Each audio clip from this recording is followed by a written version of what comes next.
Hey friends, I am Brianca Johnson. I am a launch and marketing strategist. And today I'm going to talk about the real reason that I hate webinars.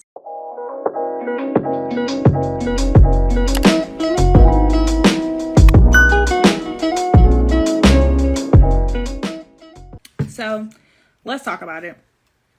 When I decided to go full-time in my business back in 2020, I'm not gonna say that it was like built on this whole idea that I hate webinars, but I was very vocal and very honest about the fact that I think that this whole webinar launch strategy is kind of a scam. And I actually have a real reason for why I believe that. And we're gonna talk about it. If you don't know, in my career, I have worked as a digital director for national nonprofits and political campaigns across the country. I have worked literally in every role in marketing that there is: social media manager, email marketer, content creator, everything. And when I decided to make the transition from working in corporate America to working full time, I kind of negated my own experience and my own expertise and just immediately jumped into it thinking that I didn't know how to market my business, or I didn't know enough to grow my own business. And so, I kind of started with this whole imposter syndrome and fear and all of this. And so one of the very first things that I learned, was to, just have a webinar and it'll be fine. Y'all, it's silly. And so I decided to launch my business in 2020 with a webinar. I had maybe 2,000 followers on Instagram. 90% of these followers were friends and family from college or high school or wherever. And it was terrible. And it wasn't terrible because the presentation didn't work or because all of the tools and the tech weren't set up, because I'm a tech nerd. So all of that was in place. But the thing that I realized is that webinar strategies and strategies where the goal is to get a lot of your audience or your ideal clients in one place in order to sell to them or to pitch to them means that you have to already have your ideal client's attention. And a lot of, at least my clients, and when I think back to when I was entering into the space, I didn't have my audience's or my ideal client's attention at all. They didn't even know that I existed.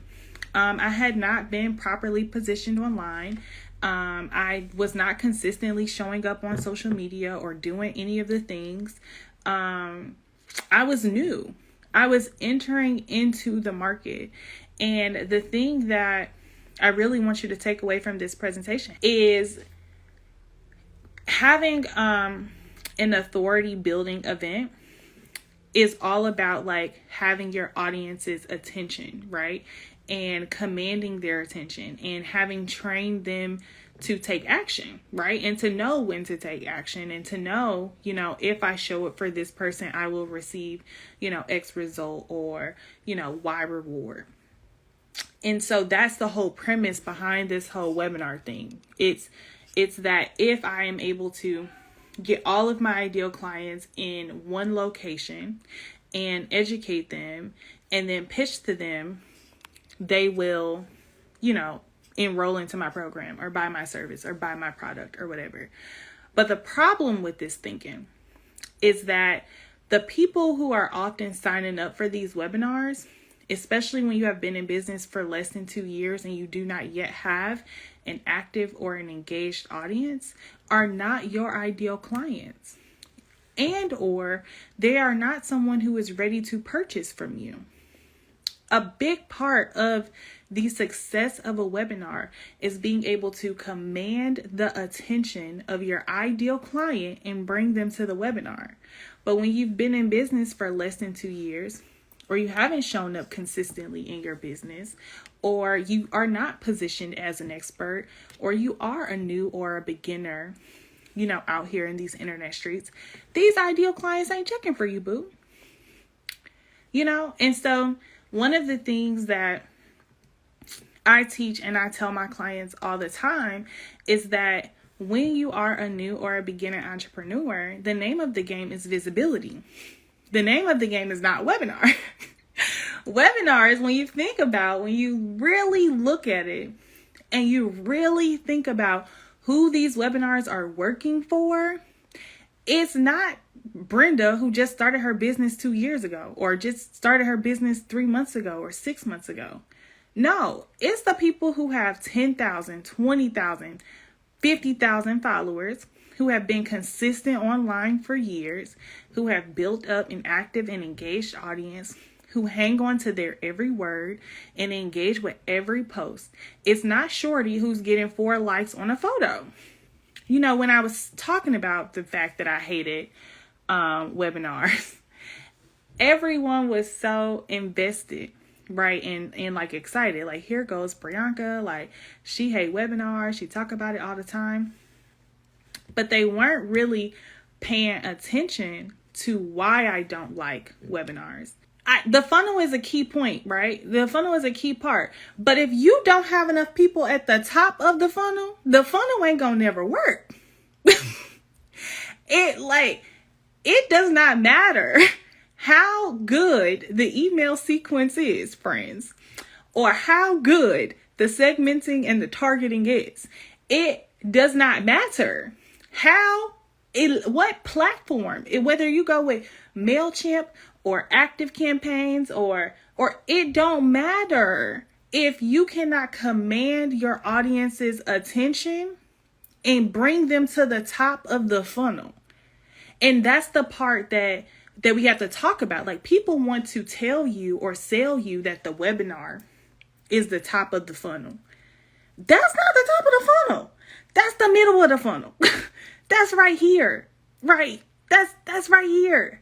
After you have nurtured them and you've already gotten their awareness, after they've already built a relationship with you, after they've already bought into who you are, what you sell, your expertise, they're already invested in your transformations or your results. Now they're willing to come to your free webinar because you've given them something.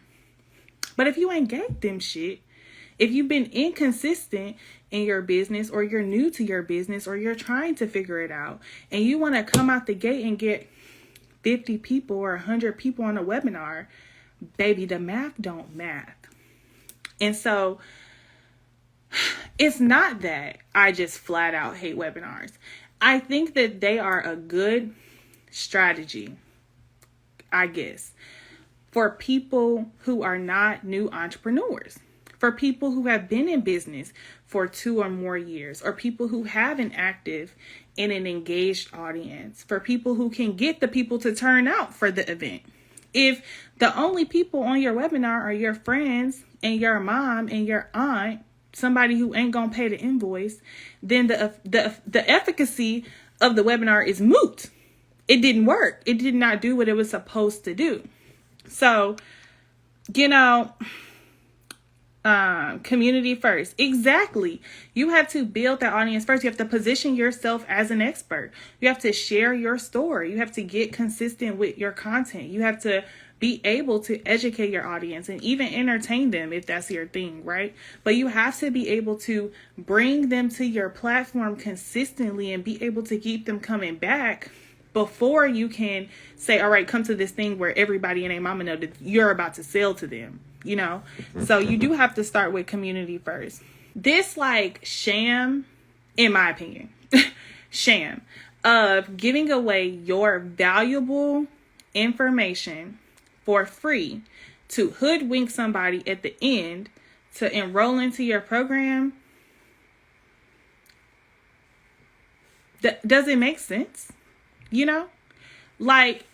And if you want to do a free event because you want to increase your brand awareness or your brand visibility, or because you want to get more comfortable with teaching or engaging with your audience in that way, then baby, do that.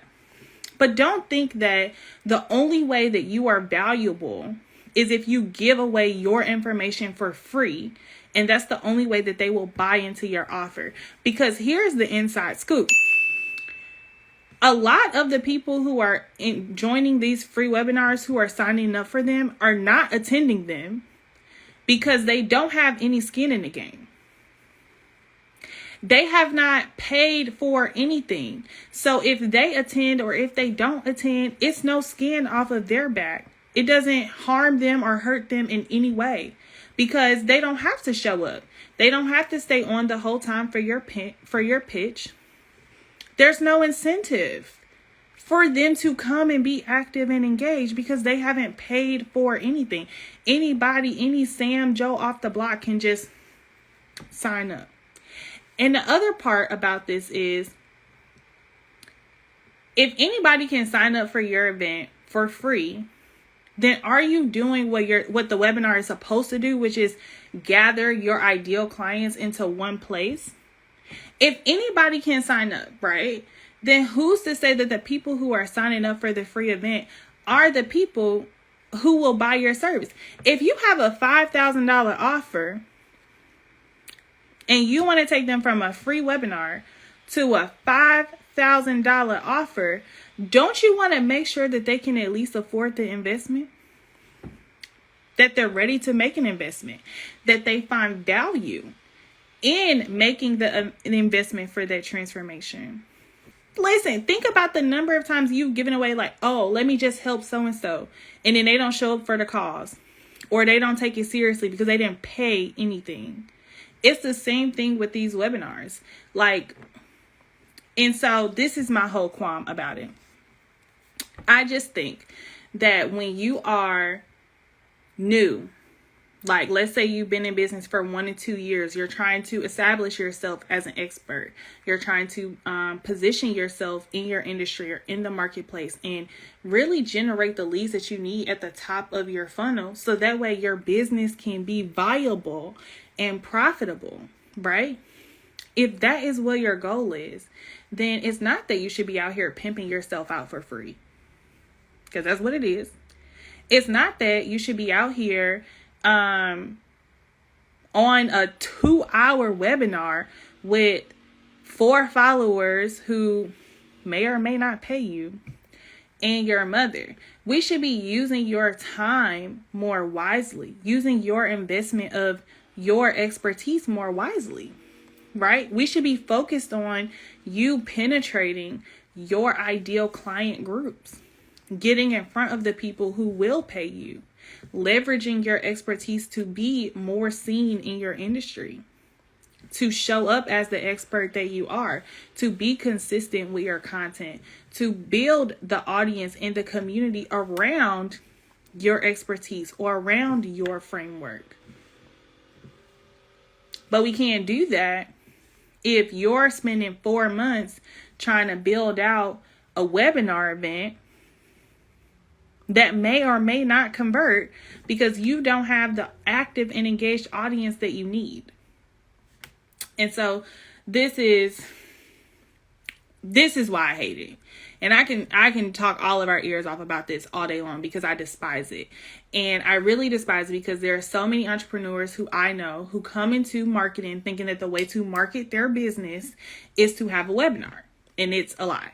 Number one. And number two, when that webinar doesn't work, now you're discouraged and you're frustrated and you get into this hamster wheel or this downward spiral of not being able to be consistent in your business because you feel like no one values you. No one wants to listen to you. No one is going to pay for your service. And that's not true. But what's true is that depending on where your business is, depending on where your audience is, there are different strategies that you have to and that you need to employ. And you have to know what those are. You have to be realistic about where you are in your business, where your audience is. When you're posting, are you getting the response that you're looking for? Are you seeing the engagement?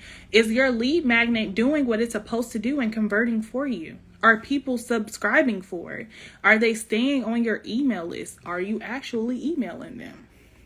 How are you leveraging your story to connect with the ideal clients that you want to serve?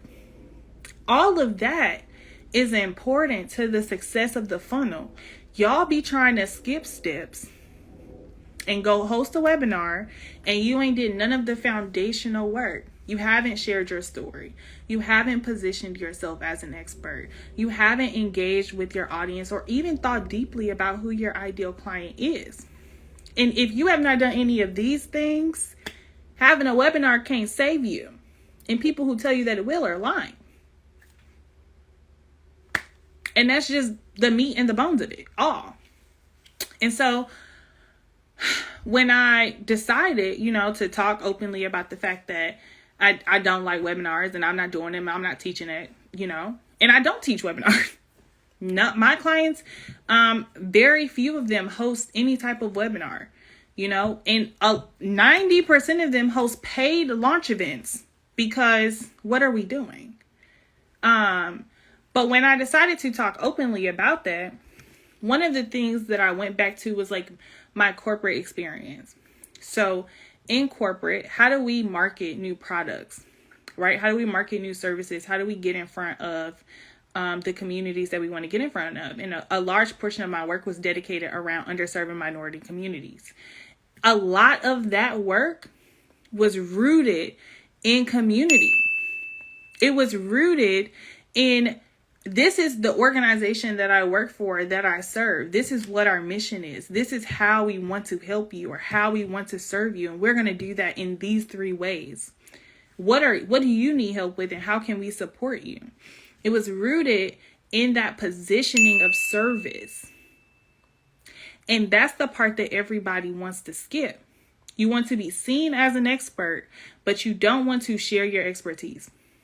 You don't want to talk about the work that you have done or the experiences that you have done that have culminated to the business or the program or the service or the offer that you have. How will your ideal clients know? How will we get them to the point that they want to attend an event that you host? How do we get them to the point that they want to make a $5,000 or a $3,000 investment with you? All of that begins at the beginning. In the beginning, it's not the webinar, it's the positioning. And that's just period. And so I wanted to talk about this today because I talk a lot about how launching and marketing are not one size fits all strategies. And they are not. One person on the call may launch one way. Another person on the call may launch another way. You could launch with an event. You could launch with a podcast series. You could launch with a tour. I mean, there are so many things that you can do that center your ideal clients, or that center you and your business and what you want to be known for and what your strengths are. But if you pigeonhole yourself into thinking that you have to do it the way that everybody else does it, then are you really building the business that you want? Or are you building the business that the internet has told you are allowed to build? Because there's a difference.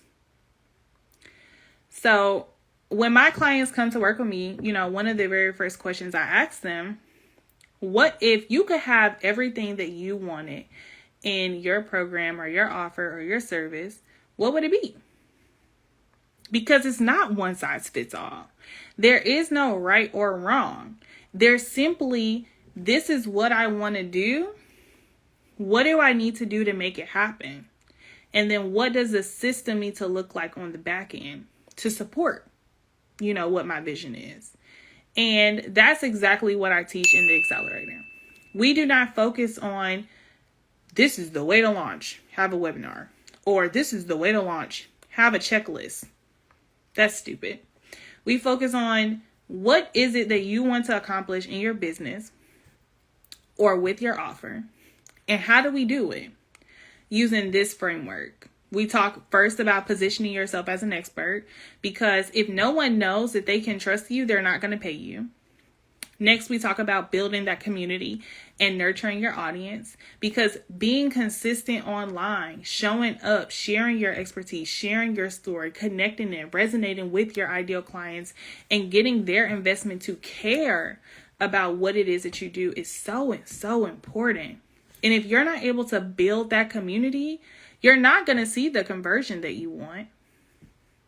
And that's a fact.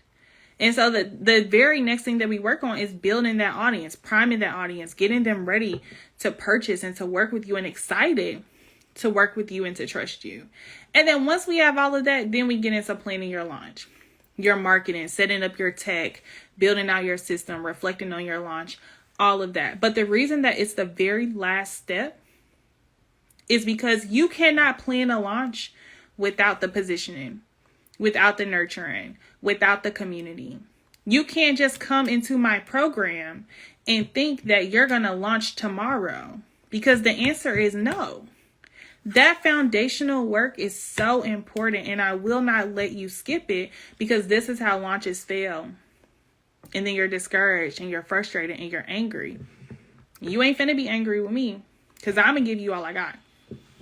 And so if you are preparing to think about what your launch is going to look like in 2022, or you're preparing to roll out a new offer or a new service, and you know that you want support, real support, and you want to make sure that you are positioned properly online and that your audience is active and engaged and nurtured with you for your launch, then I encourage you to apply to the Clarity to Coins Accelerator and join the February cohort. The doors are open now. Talk to you later. Bye.